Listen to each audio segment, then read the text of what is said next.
क्या कभी ऐसा महसूस होता है कि हमारा दिन एक तरह से ऑटो पायलट पर चल रहा है? सुबह उठकर ब्रश करना, पहली कॉफ़ी बनाना या काम पर जाने के लिए एक ही रास्ता लेना। हम इनमें से ज़्यादातर चीज़ों के बारे में सोचते भी नहीं, बस कर देते हैं। ये हमारे रूटीन का हिस्सा है। आज हम इसी ऑटो पायलट के पीछे के विज्ञान को समझने वाले हैं। हमारे पास चार्ल्स डुवे की किताब द पावर ऑफ हैबिट का सार है और हमारा मकसद ये जानना है कि हमारी आदतें कैसे बनती हैं, वे हमारी जिंदगी और कारोबार को कैसे चलाती हैं, और सबसे ज़रूरी, क्या हम उन्हें वाकई बदल सकते हैं? चलिए इसे ज़रा गहराई से समझते हैं। बिल्कुल, हम आदतों की सबसे बुनियादी बनावट से शुरू करेंगे, जिसे किताब में हैबिट लूप कहा गया है। ये एक 3 हिस्सों वाला चक्र है जो हमारे दिमाग में चुपचाप चलता रहता है। फिर हम देखेंगे कि यही छोटा सा लूप कैसे किसी एक इंसान को बदल सकता है, कैसे कंपनियां अरबों डॉलर कमाती हैं, और यहाँ तक कि कैसे बड़े बड़े सामाजिक आंदोलन खड़े हो जाते हैं। तो ये हैबिट लूप क्या है? किताब कहती है कि हर आदत एक लूप में काम करती है, जिसके 3 हिस्से होते हैं। पहला है एक संकेत या ट्रिगर, जिसे किताब में क्यों कहा गया है। फिर आता है हमारा काम यानी क्रिया या रूटीन, और आखिर में उस काम से मिलने वाला इनाम। हाँ, रिवॉर्ड। इसे समझने के लिए यूजीन पॉली का केस बहुत दिलचस्प है, जिसका जिक्र किताब में है। यूजीन को एक दिमागी बीमारी की वजह से अपनी याददाश्त गंवानी पड़ी थी। हालत इतनी खराब थी कि अगर आप उनसे मिलकर कमरे से बाहर जाएं और 5 मिनट बाद वापस आएं, तो उन्हें याद नहीं रहेगा कि वो आपसे मिल चुके हैं। बिल्कुल, उनकी शॉर्ट टर्म मेमोरी पूरी तरह खत्म हो चुकी थी। जी। लेकिन वैज्ञानिकों ने एक हैरान करने वाली चीज देखी। यूजीन की आदतें एकदम सही सलामत थीं। वो हर सुबह उठते, अपने घर में किचन का रास्ता खुद ढूंढते, नाश्ता बनाते और फिर टहलने निकल जाते थे। बिना ये याद रखे कि वो ये कर रहे हैं। हाँ, जब उनसे पूछा जाता कि आपका किचन कहाँ है, तो वो बता नहीं पाते थे। लेकिन अगर उन्हें भूख लगती, तो उनका शरीर उन्हें अपने आप किचन तक ले जाता था। ये तो हैरान करने वाली बात है कि याददाश्त के बिना भी आदतें चल सकती हैं। इसका मतलब तो ये हुआ कि हमारी आदतें हमारी सचेत सोच से कहीं ज्यादा गहरी और स्वतंत्र हैं। आपने बिल्कुल सही पकड़ा। ऐसा इसलिए था क्योंकि आदतें दिमाग के एक बहुत पुराने और गहरे हिस्से बेसल गैंग्लिया में बनती हैं। ये हिस्सा याददाश्त और तर्क वाले हिस्से से अलग काम करता है। ये बस पैटर्न पहचानता है और ऑटोमेटिक व्यवहार को चालू कर देता है। यूजीन का केस हमें यही सिखाता है कि आदतें दिमाग का एक शॉर्टकट है, ताकि हमारा दिमाग हर छोटे मोटे काम में अपनी ऊर्जा बर्बाद ना करे। तो अगर हम अपनी रोजमर्रा की जिंदगी में देखें, तो सुबह का अलार्म बजना एक संकेत है, हमारा नींद में उठकर ब्रश उठाना क्रिया है, और उसके बाद मिलने वाली ताजगी या चाय कॉफी का पहला घूंट इनाम है। ये चक्र दिन में दर्जनों बार चलता रहता है। बिल्कुल।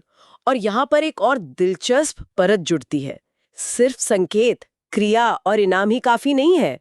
एक आदत को ताकतवर बनाने के लिए हमारा दिमाग उस इनाम के लिए एक चाहत या क्रेविंग पैदा करता है। जब दिमाग को इनाम की उम्मीद होने लगती है, तो वो उस इनाम को पाने के लिए बेचैन हो जाता है, और यही चाहत उस लूप को बार बार चलाने पर मजबूर करती है। क्रेविंग यानी यानी आदत का असली इंजन यही है। हाँ, और मार्केटिंग की दुनिया इसका बेहतरीन इस्तेमाल करती है। इसका सबसे क्लासिक उदाहरण पेप्सोडेंट टूथपेस्ट का है। 20वीं सदी की शुरुआत में ब्रश करना अमेरिका में आम बात नहीं थी। तब क्लॉड हॉपकिंस नाम के एक मार्केटर ने लोगों को टूथपेस्ट नहीं बल्कि एक आदत बेची। उन्होंने ये किया कैसे? लोगों को एक ऐसी आदत लगाना जो पहले थी ही नहीं, ये तो बहुत मुश्किल काम होगा। हॉपकिंस ने एक बहुत चालाक तरीका अपनाया। उन्होंने एक ऐसा संकेत चुना जो हमेशा से मौजूद था, पर किसी ने उस पर ध्यान नहीं दिया था। दांतों पर जमने वाली एक पतली परत, जिसे उन्होंने टूथ फिल्म कहा। टूथ फिल्म? जी, उन्होंने विज्ञापनों में लोगों से कहा, अपनी जीभ से अपने दांत छुएं, आपको एक मैल महसूस होगी, यही आपके दांतों को बदरंग कर रही है। अरे वाह! मतलब उन्होंने लोगों का ध्यान एक ऐसी चीज पर खींचा जो हमेशा से थी। बिल्कुल। तो टूथ फिल्म बन गया संकेत, खूबसूरत दांत बन गया इनाम। लेकिन असली जादू था क्रेविंग में। पेप्सोडेंट में सिट्रिक एसिड और मिंट ऑयल जैसे तत्व थे, जो ब्रश करने के बाद मुंह में एक ताजगी और हल्की झंझनाहट पैदा करते थे। अच्छा। जल्द ही लोगों के दिमाग ने उस झंझनाहट को सफाई से जोड़ लिया। लोगों को उस ताजगी भरे एहसास की चाहत होने लगी, और देखते ही देखते ब्रश करना एक राष्ट्रीय आदत बन गया। आज भी यही होता है। कई माउथवॉश प्रोडक्ट्स में इतनी तेज झंझनाहट इसीलिए डाली जाती है ताकि हमें लगे कि हाँ, अब मुंह साफ हो गया है, जबकि सफाई के लिए शायद उसकी जरूरत भी ना हो। ये सब उस क्रेविंग को पूरा करने का खेल है। बिल्कुल। और जब आप इस क्रेविंग को नहीं समझते तो आपका प्रोडक्ट फेल हो सकता है, जैसा फेब्रिज के साथ हुआ था। प्रॉक्टर एंड गैम्बल ने इसे एक क्रांतिकारी प्रोडक्ट की तरह लॉन्च किया, जो बुरी गंध को सिर्फ छुपाता नहीं बल्कि खत्म कर देता था। लेकिन ये बुरी तरह फेल हो गया। क्यों? ये तो बहुत काम का प्रोडक्ट लगता है। क्योंकि जिन लोगों के घरों में सबसे ज्यादा गंध थी, जैसे कई पालतू जानवर रखने वाले, उन्हें उस गंध की आदत हो चुकी थी। अच्छा। इसे नोज ब्लाइंडनेस कहते हैं। उनके लिए कोई संकेत ही नहीं था कि घर में बदबू है, तो वो फेब्रिज इस्तेमाल क्यों करते? तो फिर कंपनी ने क्या किया? उन्होंने अपनी पूरी रणनीति बदल दी। रिसर्च में उन्होंने पाया कि कुछ लोग साफ सफाई करने के बाद एक खुशी महसूस करते हैं। उन्होंने फेब्रिज को गंध हटाने वाले प्रोडक्ट की जगह सफाई को पूरा करने वाले इनाम की तरह पेश किया। मतलब? अब विज्ञापन में दिखाया जाता कि कोई महिला अपना कमरा साफ करने के बाद आखिर में पर्दों और सोफे पर फेब्रिज स्प्रे करती है और एक ताजगी भरी मुस्कान देती है। अच्छा। अब संकेत था सफाई का काम खत्म होना, क्रिया थी फेब्रिज स्प्रे करना, और इनाम था एक अच्छी ताज़ा खुशबू जो बताती है कि कमरा सच में साफ है। लोगों को उस खुशबू की चाहत होने लगी और प्रोडक्ट सुपरहिट हो गया। मतलब उन्होंने प्रोडक्ट नहीं बदला, बस आदत के लूप में उसकी जगह बदल दी। ये तो कमाल है। तो अगर हम इस लूप को समझ गए हैं तो क्या हम अपनी किसी बुरी आदत को बदल सकते हैं? किताब में इसके लिए सुनहरा नियम या गोल्डन रूल बताया गया है। हाँ, और ये नियम बहुत सीधा और शक्तिशाली है। ये कहता है, आदत को जड़ से मिटाने की कोशिश मत करो, उसे बदलो। यानी संकेत और इनाम को वही रहने दो, बस बीच की क्रिया को बदल दो। ये दिलचस्प है। मतलब आदत की चाहत को खत्म करने की जरूरत नहीं, बस उसे एक नए रास्ते पर मोड़ देना है। लेकिन क्या ये हर आदत के लिए काम करता है? जैसे सोशल मीडिया स्क्रॉल करने की आदत का इनाम क्या है? क्या वो बोरियत मिटाना है या लोगों से जुड़ाव महसूस करना? इनाम को पहचानना ही अपने आप में एक चुनौती है। ये बहुत अच्छा सवाल है, और किताब कहती है कि असली इनाम पहचानने के लिए आपको जासूस बनना पड़ेगा। मान लीजिए आपको रोज दोपहर 3 बजे कुकी खाने की आदत है। अगले कुछ दिन जब भी आपको कुकी खाने का मन करे तो क्रिया बदल दीजिए। जैसे? एक दिन उठकर टहलने जाइए, अगले दिन किसी दोस्त से बात कीजिए, तीसरे दिन सिर्फ एक कॉफी पीजिए। हर बार 5 मिनट बाद खुद से पूछिए, क्या मुझे अब भी कुकी खाने की इच्छा हो रही है? इससे आपको पता चलेगा कि आपकी असली क्रेविंग क्या है। क्या वो शुगर की है, या काम से ब्रेक की, या किसी से बात करने की? एक बार जब आप इनाम पहचान लेते हैं तो आप एक बेहतर क्रिया चुन सकते हैं। इसे असल में मशहूर फुटबॉल कोच टोनी डंगी ने अपनी टीम के साथ इस्तेमाल किया था, है ना? बिल्कुल। उनकी टीम टाम्पा बे बकीनियर्स लगातार हार रही थी। डंगी ने देखा कि खिलाड़ी मैदान पर बहुत ज्यादा सोचते थे, जिससे वो धीमे हो जाते थे। इसलिए उन्होंने खिलाड़ियों की पूरी प्लेबुक बदलने की जगह उन्हें पुरानी आदतों पर ही नई क्रियाएं सिखाईं। संकेत वही था, मैदान पर विरोधी टीम की कोई खास पोजीशन, इनाम भी वही था, मैच जीतना। लेकिन बीच की क्रिया को उन्होंने बेहद सरल और ऑटोमेटिक बना दिया।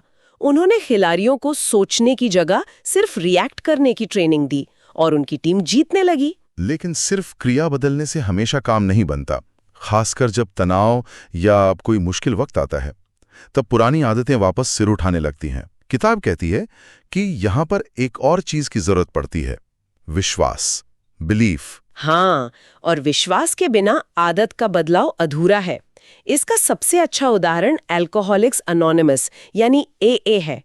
वे शराब पीने की आदत से जूझ रहे लोगों की मदद के लिए गोल्डन रूल का इस्तेमाल करते हैं। वे उन्हें अपनी क्रेविंग का संकेत पहचानने में मदद करते हैं, जैसे तनाव, अकेलापन या बोरियत। फिर वे उन्हें एक नई क्रिया देते हैं, शराब पीने की जगह किसी दोस्त या स्पॉन्सर को फोन करना या मीटिंग में जाना। लेकिन इसमें विश्वास की क्या भूमिका है? भूमिका ये है कि जब कोई व्यक्ति पहली बार मुश्किल में पड़ता है तो सिर्फ एक नई क्रिया उसे पुरानी आदत पर लौटने से नहीं रोक सकती। लेकिन ए में उसे एक पूरा समुदाय मिलता है जो उसे यकीन दिलाता है कि बदलाव मुमकिन है। वो दूसरे लोगों को देखते हैं जो सफल हो चुके हैं। वे एक हायर पावर में विश्वास करना सीखते हैं, चाहे वो भगवान हो या सिर्फ वो ग्रुप।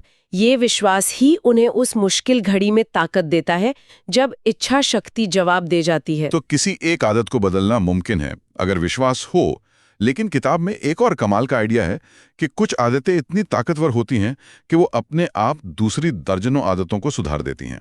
इन्हें कीस्टोन आदतें कहा गया है ना? हाँ, कीस्टोन आदतें, ये वो आदतें हैं जो एक डोमिनो इफेक्ट शुरू करती हैं। ये छोटी छोटी जीत की तरह होती हैं जो आपको यकीन दिलाती हैं कि बड़े बदलाव मुमकिन है, और फिर ये दूसरी अच्छी आदतों को जन्म देती हैं। इसका सबसे शक्तिशाली उदाहरण शायद एल्कोआ कंपनी का है, जिसके सीईओ पॉल ओनील थे। बिल्कुल। 1987 में जब पॉल ओनील ने एल्यूमिनियम बनाने वाली कंपनी एल्कोआ को संभाला, तो उन्होंने अपनी पहली प्रेस कॉन्फ्रेंस में निवेशकों से मुनाफा, लागत या बाजार की बात नहीं की। उन्होंने कहा, मैं एल्कोआ को अमेरिका की सबसे सुरक्षित कंपनी बनाना चाहती हूँ। हमारा लक्ष्य है जीरो इंजरी। और कमरे में सन्नाटा छा गया होगा। बिल्कुल। निवेशकों को लगा कि ये आदमी पागल है और उन्होंने अपने शेयर बेचने शुरू कर दिए। ये बात सोचने पे मजबूर करती है। मतलब एक सीईओ ने सीधे मुनाफे की बात नहीं की, बल्कि एक ऐसी चीज पर ध्यान दिया जो हर कर्मचारी को, मैनेजर से लेकर फैक्ट्री वर्कर तक, एक मकसद से जोड़ती थी। सुरक्षा तो सबको चाहिए। आपने एकदम सही समझा। शायद यही असली सबक है। सही कीस्टोन आदत सिर्फ एक अच्छी आदत नहीं, बल्कि एक ऐसी आदत है जो पूरे सिस्टम की संस्कृति को बदल देती है। ओनील ने एक नियम बनाया, जब भी कोई कर्मचारी घायल होगा तो उस यूनिट के प्रेसिडेंट को 24 घंटे के अंदर उन्हें रिपोर्ट करना होगा और सुधार का प्लान देना होगा। और इसका असर क्या हुआ? इसका असर चमत्कारी था। 24 घंटे में रिपोर्ट करने के लिए मैनेजरों को मजदूरों से बात करनी पड़ी कि असल में हुआ क्या था। मजदूरों ने सुझाव देने शुरू किए। अच्छा। उन सुझावों को लागू करने के लिए कम्युनिकेशन सिस्टम को बेहतर बनाना पड़ा। बेहतर कम्युनिकेशन से प्रोडक्शन प्रोसेस में भी सुधार होने लगे। एक आदत यानी सुरक्षा को ठीक करने के चक्कर में कंपनी की पूरी कार्यशैली बदल गई और ओनील के कार्यकाल में एल्कोआ का मुनाफा 5 गुना बढ़ गया। ये व्यक्तिगत जीवन पर भी लागू होता है। जैसे रोज सुबह व्यायाम करने की एक आदत हमें बेहतर खाने, समय पर सोने और ज्यादा अनुशासित रहने के लिए प्रेरित कर सकती है। इसी से जुड़ी एक और चीज है इच्छा शक्ति यानी विल पावर। क्या यह भी एक आदत है या ये कुछ ऐसा है जो किसी में कम और किसी में ज्यादा होता है? किताब के मुताबिक इच्छा शक्ति भी काफी हद तक एक आदत की तरह है, जिसे सिखाया और ऑटोमेटिक बनाया जा सकता है। शोध बताते हैं कि इच्छा शक्ति एक मांसपेशी की तरह है। अगर आप उसे ज्यादा इस्तेमाल करते हैं तो वो थक जाती है। इसका कोई उदाहरण है? एक बहुत मशहूर प्रयोग है। कुछ लोगों को एक कमरे में लाया गया जहां ताज़ा बेक की हुई कुकीज और मूली रखी थी। आधे ग्रुप को कुकीज खाने को कहा गया और बाकी आधे को मूली खाकर आत्मनियंत्रण दिखाने को। ठीक है। इसके बाद दोनों ग्रुप्स को एक बहुत मुश्किल पहेली सुलझाने को दी गई। नतीजा, जिन लोगों ने मूली खाकर अपनी इच्छा शक्ति खर्च कर दी थी, उन्होंने पहेली सुलझाने में बहुत जल्दी हार मान ली। लेकिन क्या ये नजरिया थोड़ा ज्यादा सरल नहीं है?